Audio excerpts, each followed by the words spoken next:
Hello everyone, and thanks for the welcome. I'm glad to hear there's a few beer drinkers in the audience. What I'm going to do today is tell you a little bit about our small company, Brewdog. I head up the innovation function at the company. Been there for about 8 years, so most of the 10-year history of the company.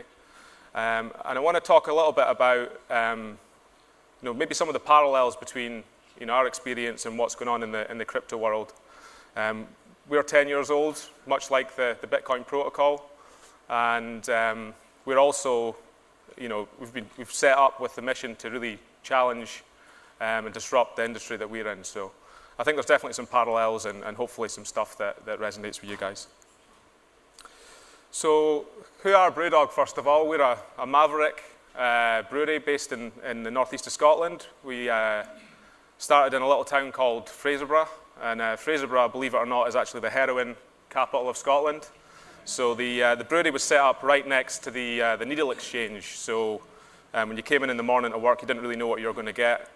But that's where we started, and it was a really sort of humble beginning in this kind of shed. We put a small brewery in there, and really struggled to begin with marketing our products, because at that time, as I'll go on to explain in a little while, we were the first guys in the UK that were trying to create kind of hop-forward US-style IPAs, and nobody in the UK really understood at that stage what it was back in 2007. So we found that we couldn't actually sell the beers to anybody locally. They tried them and basically sort of spat them out and didn't want to know about it. So interestingly enough, it was really the export markets that started picking up our beers first, and that's where we gained a lot of traction. And it was a couple of years later we got our first listing with Tesco's supermarket in the UK. But if we fast forward 10 years, really the whole sort of craft beer industry in the UK is transformed, and we like to think that we played a little small part of kind of making that happen. And really now, if you walk around London, we've got 9 sites now in London, 9 pubs, and they're what we like to term sort of craft beer cathedrals. They have up to like 40 draft lines, and really they're somewhere that you can go in and experience craft beer and really discover it for yourselves. So really the market's changed massively, and really we set up with a simple mission to make other people as passionate about great craft beer as we are. And we like to think we've done that in our little small way. So I'll give you a quick 101 about beer. It's obviously a beverage that's been around for a long, long time, probably discovered by accident, really. But we like to think it's a pretty democratic beverage as well. If you want to drink the best fine wines in the world, you're going to have really deep pockets. You can go out and find the best beers in the world for less than £10 or $10. So it's a pretty democratic beverage, and it's really made up of 4 simple ingredients. The first of those, really important, is water. We're blessed up in the north of Scotland. We've got really soft brewing water, which is ideal for brewing our pale ales and IPAs. If you come down to London, much harder water, better for stouts and porters. So the porter style really originated in London a long time ago. But yeah, water's really, really important, clearly. We then got the malt. So this is malted barley. Process of malting, if you don't know, is effectively the malt grains are harvested and then germinated, and that process of germination creates starches in the grains, and it's those starches that will eventually ferment into alcohol.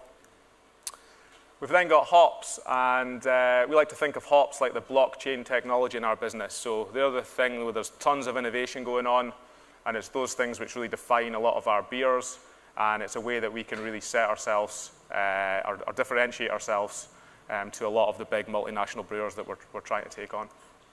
And then finally, yeast, which is the sort of bacteria, this wonderful bacteria that's going to ferment away all those sugars and turn them into alcohol. So again, really interesting stuff, and you can go really down the rabbit hole with yeast and lots to discover there. So how do we brew? It's really quite a simple process. The first stage is mashing. So this is where we bring together hot water and that malted barley, and that's going to kick off this kind of chain reaction where those starches are breaking down into sugars.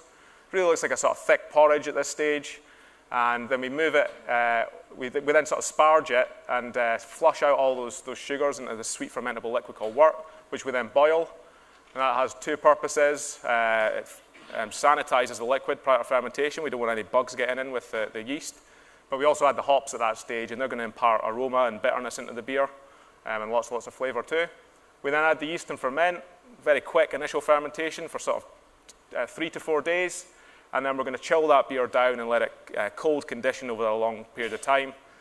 usually 2 to 6 weeks, depends on the beer, and that's really going to bring all those flavors together to the final product. So really for most of our core range beers, you're looking somewhere between 24 and 28 days from grain to bottle. So what I'm going to do now is just take you through a sort of potted history of beer, but also Brewdog. So hold on to your hats. So back in 1933, this is when Prohibition ended in the US, and it's kind of crazy to think of a time where alcohol was actually illegal.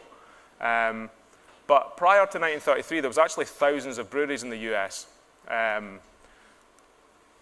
So in 1959, what had happened was post-Prohibition, there was just huge amounts of consolidation in the market. And this kind of situation persisted until really quite recently. But there was basically just 5 big companies that owned the vast majority of the beer volume in the US and indeed internationally. So I kind of like to sort of draw a comparison here to a lot of the big payment networks that we're all familiar with, like Visa and MasterCard, and really this opportunity that we've got now to kind of challenge them and come up with a new way of doing things. So yeah, at that stage, there was just huge amounts of consolidation and really very little consumer choice.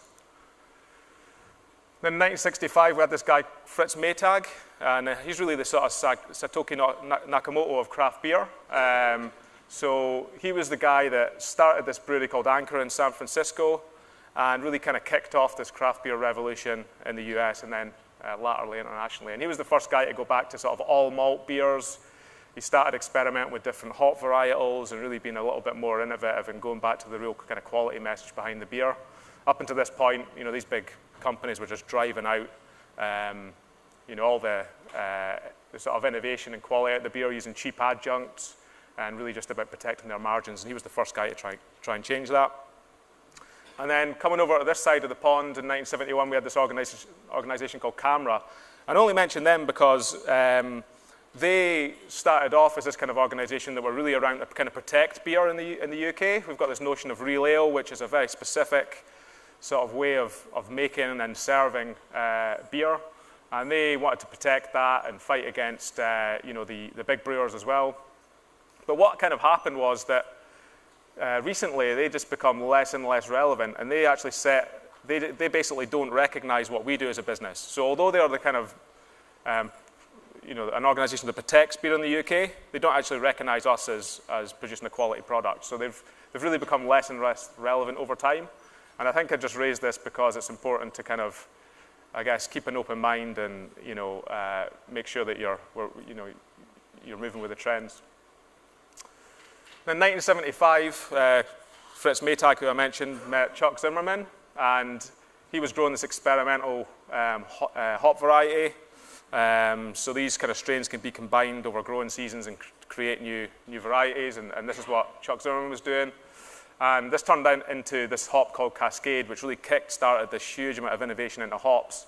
And it became this Anchor Liberty Ale. And this sort of hop flavor then became the defining flavor of American craft beer, this kind of really zesty, citrusy flavor that you find now in pale ales and IPAs across the world.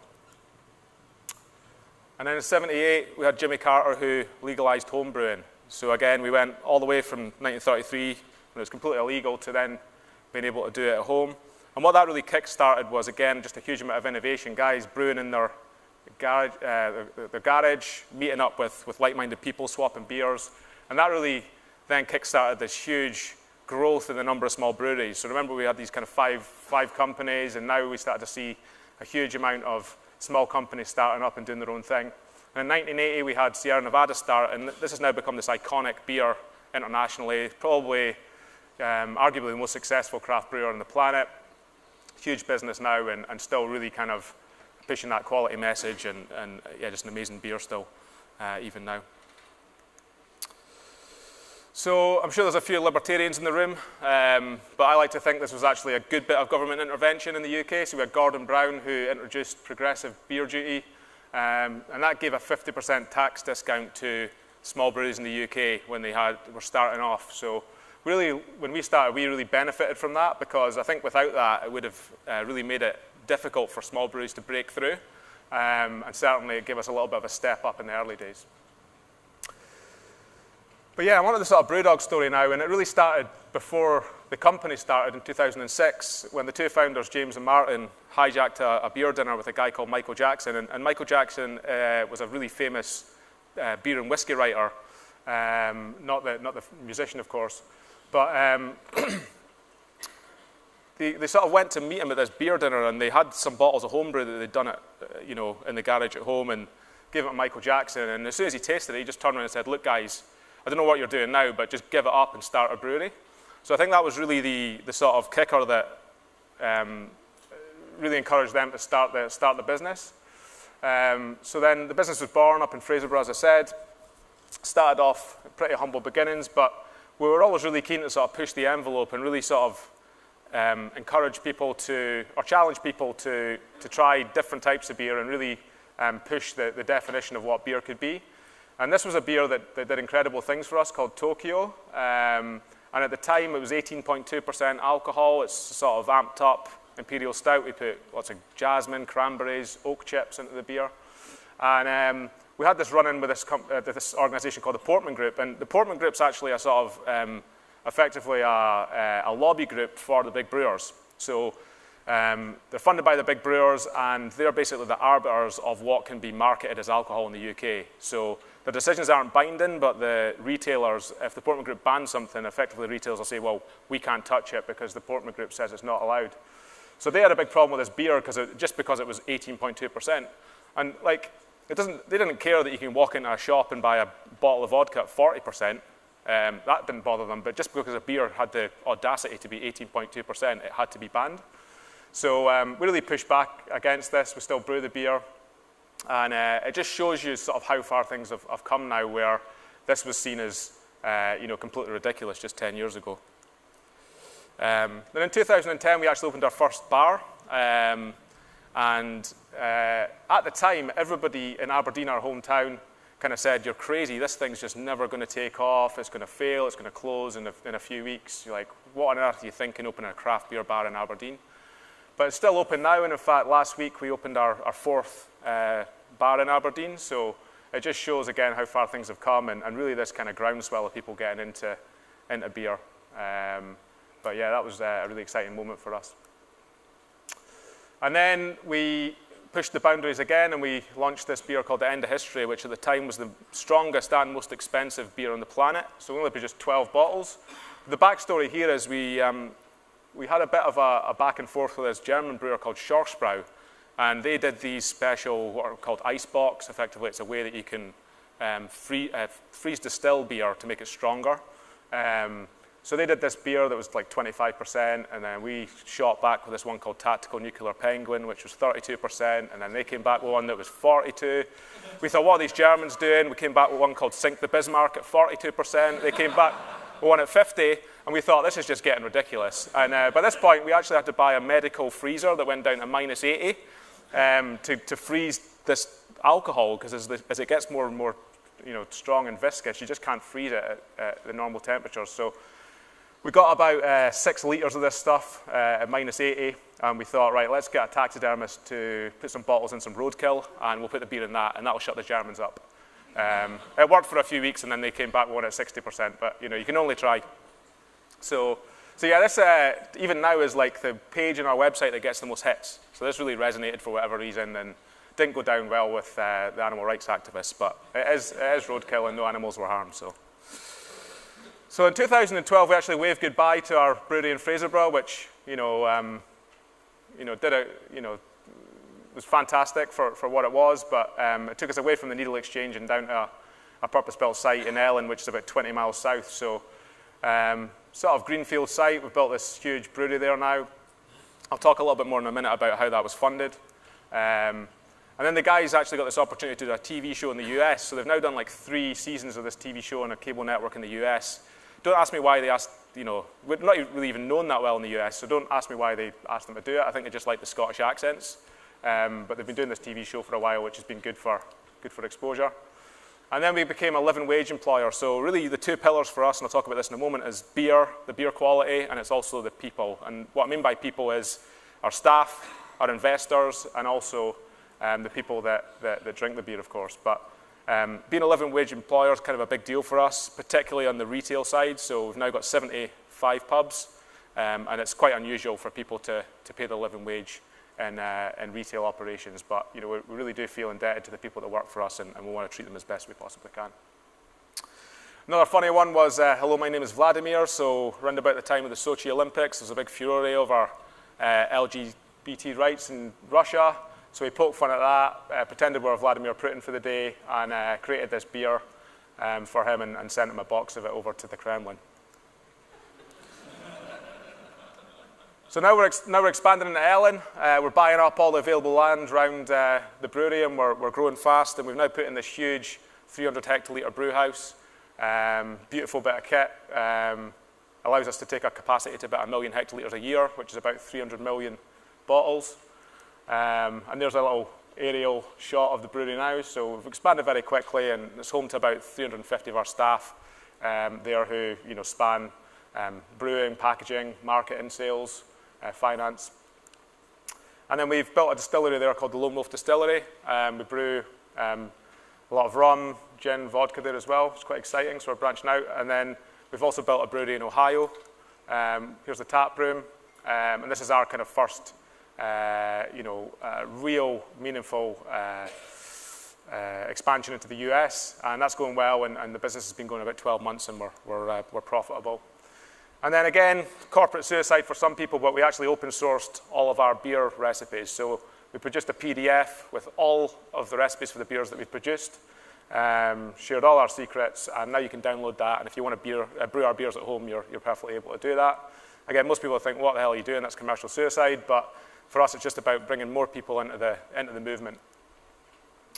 We've now opened this a sour beer facility in Ellen called Overworks, and sour beer is this like really esoteric kind of wing of craft beer, where instead of controlling that yeast strain really carefully and making sure that it's a clean process and you're only introducing this one strain of bacteria, with a sour beer you sort of brew the wort and just open the windows and let all the wild yeasts just fly in and attack the beer. So you get these kind of really interesting sort of what people term funky kind of flavor things happening. But we've kept that separate from the main brewery. We actually put a pipeline under the road. So you have to pump all the wort through into the sour brewery to keep it separate. And then quickly on our sort of bar divisions. This is we've got this new thing now called outposts. And outposts are big bars where we put small breweries in, and this is our new site in Tower Hill in London, not too far from here. It's about 8,000 square foot. It's got a small brewery, 2 locally brewed beers on tap, great food, so I'd encourage you to visit that if you haven't done already. And then the one in Itaewon in South Korea, which is our second outpost site, and we're now planning an expansion of these into major cities around the world, including Paris and Berlin. And then we've opened the hotel in Ohio, so draft beer in your room. You can grab a beer when you're in the shower, and you can open the window and look over the brewery when you wake up in the morning. And then the latest expansion is Brisbane, Australia. So we're actually breaking ground on that site this week, which is really exciting, and hopefully in about 12 months' time we'll be welcoming Australian visitors into the brewery. Here's a little bit in the pipeline for our bar sites. So as I said, we've got about 75 bars, and I think this is now out of date, because I think since I put this up, we've opened 4 sites. We're really going at a rate of knots at the moment.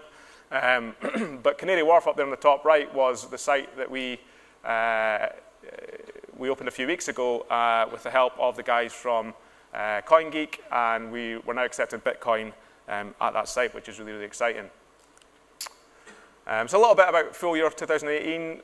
We'll do about 180 million in revenue, capacity for about 1.2 million hectolitres, 1,400 plus employees. By the end of the year, we'll have 80 plus bar sites. And we've also, excitingly, reached a sort of 1 billion plus valuation. So really excited about that. But what I talked about was that we're all about beer and people. Here's a little ad that we did sort of comparing ourselves to some of the incumbent brands and hopefully letting people know just how big a gulf there is in terms of quality. And here's some of our team again. And we're also about beer and people, but also dogs. So we really treat our people well. We've got industry-leading pension schemes, and we do the living wage. We offer beer sommelier training, lots of professional development. We also let people have a week off. It's called paternity leave. So if you get a new dog, you can have a week off to look after your new pup. So that's quite exciting. And then just yesterday, we actually specially formulated a beer for dogs. So you can go in for a pint at the pub, and you can buy a beer for your dog that's specially formulated and healthy for them too.